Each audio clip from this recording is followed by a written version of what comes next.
बहुत समय पहले की बात है। एक घने जंगल में एक घमंडी शेर रहता था। वह खुद को जंगल का राजा समझता था, लेकिन राजा होने के घमंड में वह जंगल के बाकी जानवरों को बहुत तंग करता था।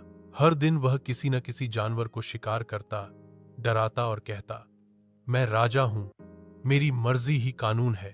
सभी जानवर डर के मारे उसकी सेवा में लगे रहते, लेकिन एक जानवर ऐसा था जो उसके आगे झुकता नहीं था, चालाक लोमड़ी।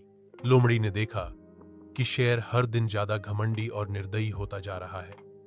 उसने सोचा, अगर इसे सबक न सिखाया गया तो एक दिन पूरा जंगल खत्म हो जाएगा। योजना बनी। एक दिन शेर बहुत भूखा था। उसने सब जानवरों को इकट्ठा करके कहा, अब से हर दिन तुम में से एक जानवर मुझे अपने आप खाने के लिए आएगा, नहीं तो मैं पूरे जंगल को तबाह कर दूंगा। जानवर डर गए और मजबूरी में हर दिन किसी एक को शेर के पास भेजने लगे। जब लोमड़ी की बारी आई तो वह बोली, अब मेरी चाल चलेगी। वो जानबूझकर देर से पहुंची।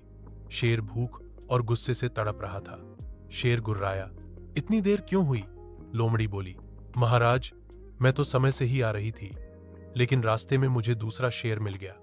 उसने कहा, यह जंगल अब मेरा है, मैं असली राजा हूं। वो आपको चुनौती दे रहा था। शेर आग बबूला हो गया। क्या? कोई और शेर? चलो मुझे दिखाओ। लोमड़ी उसे एक गहरे कुएं के पास ले गई और बोली, महाराज, वही शेर इस कुएं में छुपा है। शेर ने कुएं में झांका। उसमें उसे अपना ही प्रतिबिंब रिफ्लेक्शन दिखा। शेर ने समझा कि वही दूसरा शेर है। उसने जोर से दहाड़ा और कुएं से वैसी ही दहाड़ वापस आई। गुस्से में आकर शेर छलांग लगा बैठा और सीधे पानी में गिर गया। वो बाहर नहीं निकल सका।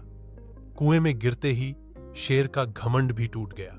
जंगल की राहत जब जानवरों को पता चला कि शेर अब नहीं रहा, तो पूरे जंगल में खुशी फैल गई। सबने मिलकर लोमड़ी को धन्यवाद कहा। अब जंगल में शांति थी और सभी जानवर जानते थे कि चालाकी, बुद्धि और संयम ही सच्ची ताकत है। शिक्षा। अहंकार चाहे कितना भी बड़ा हो, बुद्धि और समझदारी के आगे हमेशा हारता है।